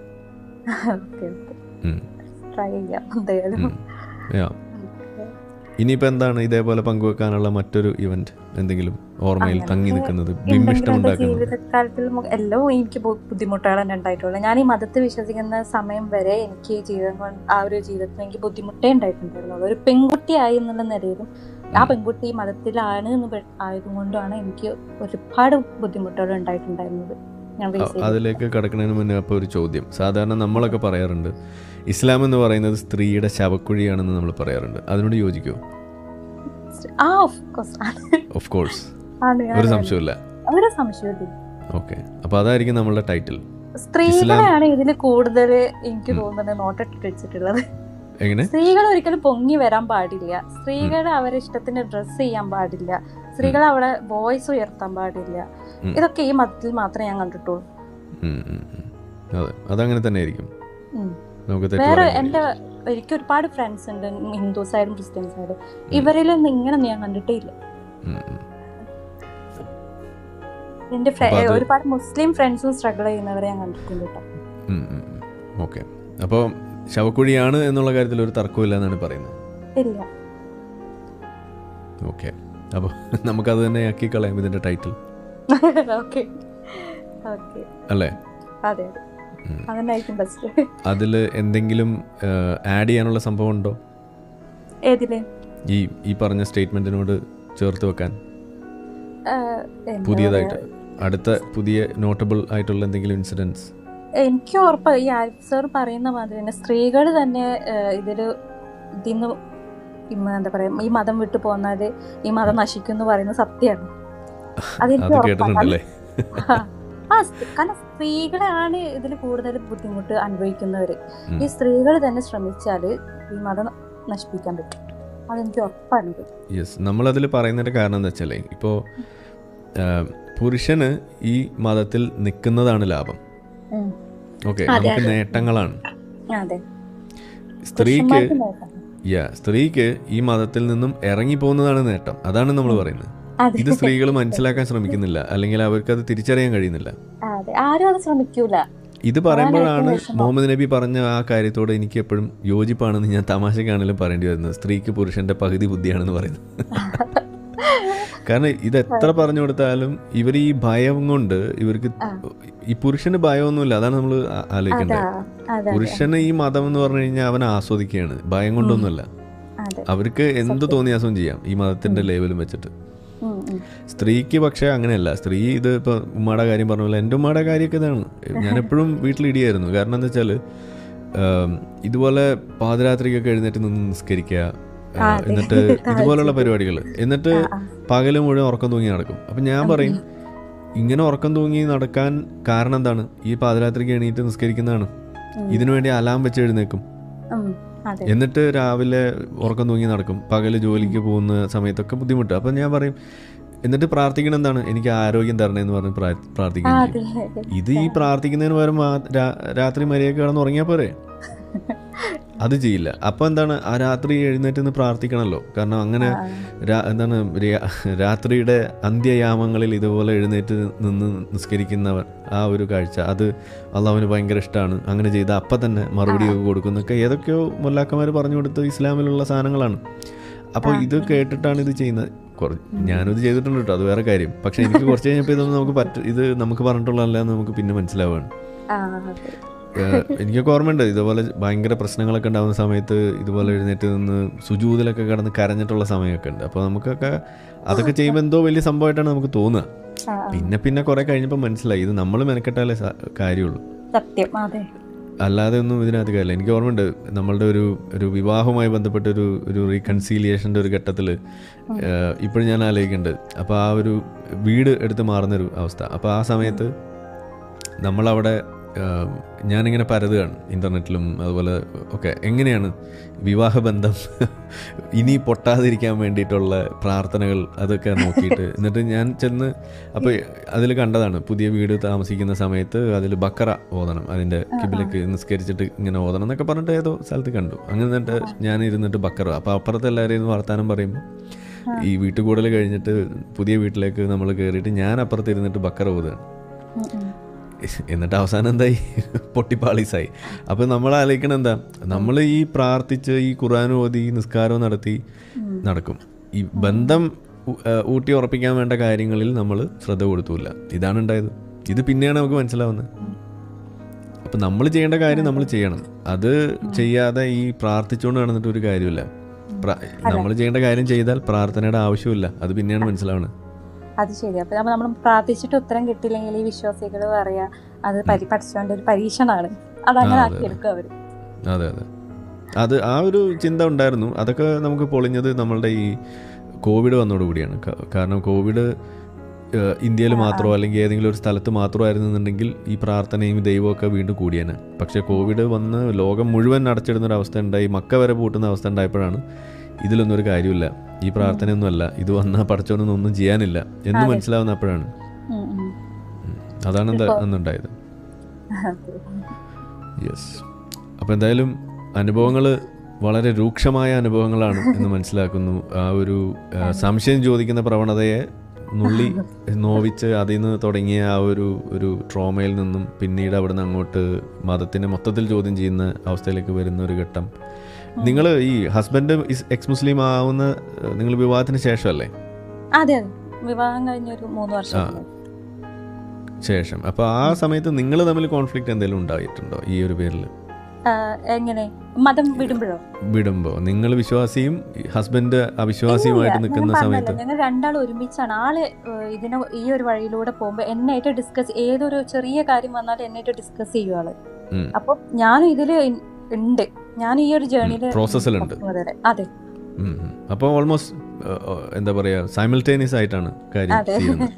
പക്ഷെ ആള് ഞാൻ വിശ്വാസം വിട്ടപ്പോഴും ഞാനൊരു വിശ്വാസി ആയിരുന്നു. പക്ഷെ ഞാൻ ആളെ ബുദ്ധിമുട്ടിക്കാനോ അങ്ങനൊന്നും നിന്നിട്ടില്ല. എനിക്ക് എന്റെ വിശ്വാസം ആളുടെ വിശ്വാസം എന്ന് പറഞ്ഞ് നടന്നിട്ടുണ്ട് ആളായിരുന്നു.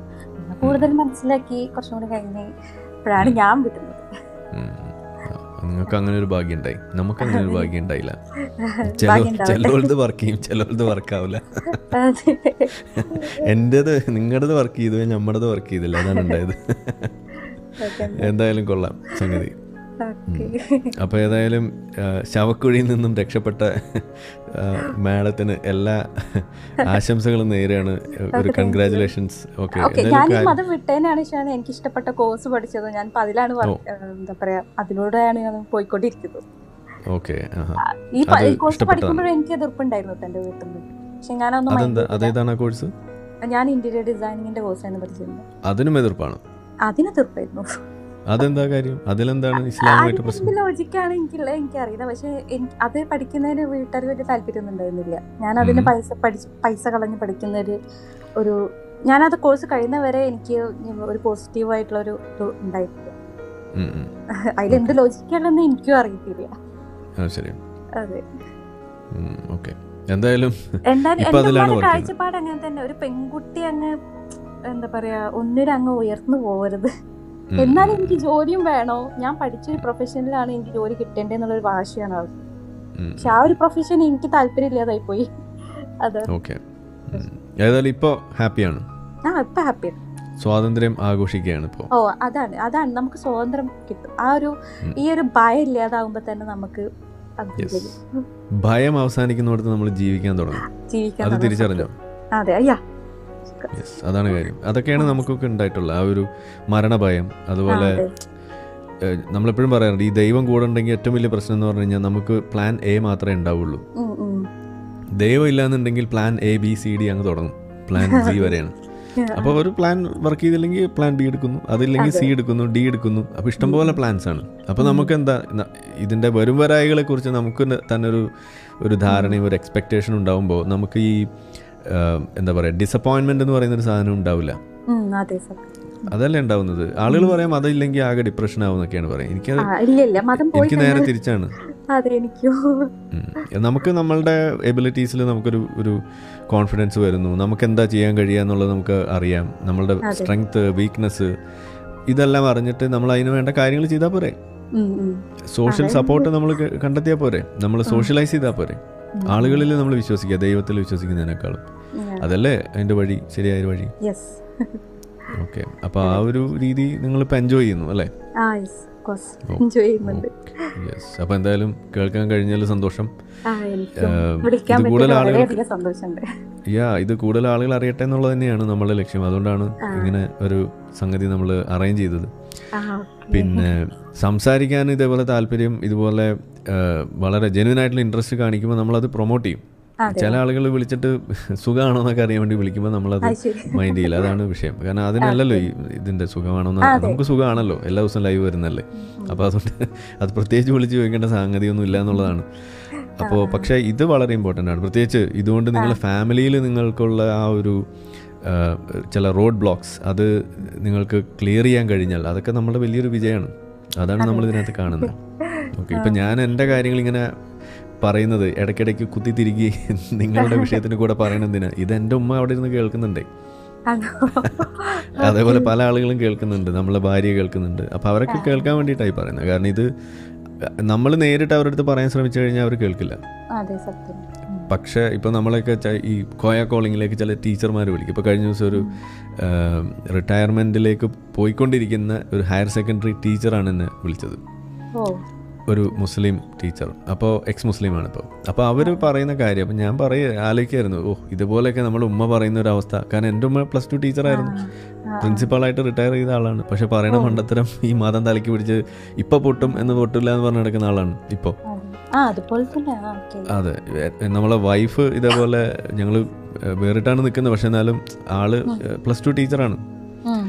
അപ്പോൾ ഇതാണ് അവസ്ഥ. അവരും ഈ മതം അതിൽ പെട്ട് അവരും മാനിപ്പുലേറ്റഡ് ആയിട്ട് നിൽക്കുകയാണ്. അവർക്ക് സ്വന്തമായിട്ടൊരു തീരുമാനം എടുക്കാൻ കഴിയില്ല. ഈ പറയുന്ന പോലെ കാര്യങ്ങൾ നമ്മൾ ഡിസ്കസ് ചെയ്യുമായിരുന്നു ഞങ്ങളൊക്കെ. അങ്ങനെ വലിയ കുഴപ്പമൊന്നുമില്ല. പക്ഷെ ഫാമിലിയിൽ നിന്ന് ഒരു വലിയ പ്രഷറൈസേഷൻ വന്നു, അതാണ് അതിൽ സംഭവിക്കുന്നത്. അപ്പോൾ പിന്നെ നമ്മളെ കയ്യിൽ നിൽക്കില്ല. അതൊക്കെയാണ് അതിലെ വിഷയമായിട്ട് വരുന്നത്. കാരണം നമ്മളെ നിയമമുണ്ടല്ലോ, നിങ്ങൾ അങ്ങനെ മതം വിട്ടാൽ പിന്നെ അത് നിഷിദ്ധമായ ബന്ധമായിട്ട് മാറുന്നു. അപ്പോൾ പിന്നെ വീട്ടിലേക്ക് കയറരുതെന്ന് പറയുന്നു. ഇങ്ങനെയൊക്കെയാണ് അവിടെ സംഭവിക്കുന്നത്. എന്നാ പിന്നെ പോയി പണി നോക്കെന്ന് പറഞ്ഞു, അത്ര തന്നെ. അപ്പോ ഇതാണ് സംഭവിക്കുന്നത്. മതത്തിന്റെ ഏറ്റവും വലിയ മാനിപ്പുലേഷൻ നടക്കുന്ന ഒരു മതം. അതാണ്, അതായത് സ്നേഹം നമ്മൾ പൊക്കി വെക്കുന്നു, അവർക്ക് അതിൽ യാതൊരു ഉത്തരവാദിത്തമില്ല, അവർ മതവും പൊക്കി പിടിച്ച് നടക്കുന്നു. അതിന് നമുക്ക് യോജിക്കാൻ കഴിയില്ല. നിങ്ങൾ ഒരു കോമൺ ഗ്രൗണ്ടിലേക്ക് വാ, സ്നേഹം വെക്ക്, എന്നിട്ട് നമുക്ക് അളക്കാലോ ആർക്കാണ് കൂടുതൽ സ്നേഹം. അവിടെ നമുക്ക് നമ്മളെ നിങ്ങൾക്ക് തോപ്പിക്കാൻ കഴിയില്ല എന്നുള്ളതാണ് നമ്മൾ അവരോട് പറഞ്ഞത്. മതം പൊക്കി പിടിച്ചുകൊണ്ട് വന്നു കഴിഞ്ഞാൽ നമ്മൾ വിട്ടുതരില്ല. അതിനെ നമുക്ക് ഒരു തരത്തിലും ഒരു നെഗോഷിയേഷനും ഇല്ല അവിടെ, അത്രയേ ഉള്ളൂ. അത് താഴെ വെച്ചിട്ട് പറഞ്ഞാൽ മതി എന്ന് നമ്മൾ പറഞ്ഞു. അതാ ഞാൻ പറഞ്ഞു വന്നത്, ഈ കിട്ടുന്ന അവസരങ്ങളൊക്കെ ഇതേപോലെ പറയുന്നത് സമൂഹത്തിൽ മാറ്റം ഉണ്ടാക്കാന്ന് പറയുമ്പോൾ നമ്മുടെ വീട്ടിൽ ആദ്യം തന്നെ മാറ്റം ഉണ്ടാവണം. അതാണ് നമ്മുടെ ലക്ഷ്യം. അപ്പോൾ നിങ്ങൾക്കും അത് സംഭവിക്കട്ടെ എന്നുള്ളൊരു ആത്മാർത്ഥമായൊരു ആഗ്രഹം എനിക്കുണ്ട്. അപ്പോൾ അത് നല്ല കാര്യമല്ലേ, നിങ്ങൾക്ക് അത് ചെയ്യാൻ കഴിഞ്ഞാൽ. ചെറിയൊരു പൊട്ടലും ചീറ്റലൊക്കെ കാണും, പിന്നെ അതങ്ങ് ശരിയായിക്കോളും. നമുക്ക് നോക്കാം. എന്തായാലും ബെസ്റ്റ് വിഷസ്. കൂടുതൽ എന്തെങ്കിലും ചേർത്ത് പറയാനുണ്ടോ ഇതിൽ എന്തെങ്കിലും? ഇല്ല.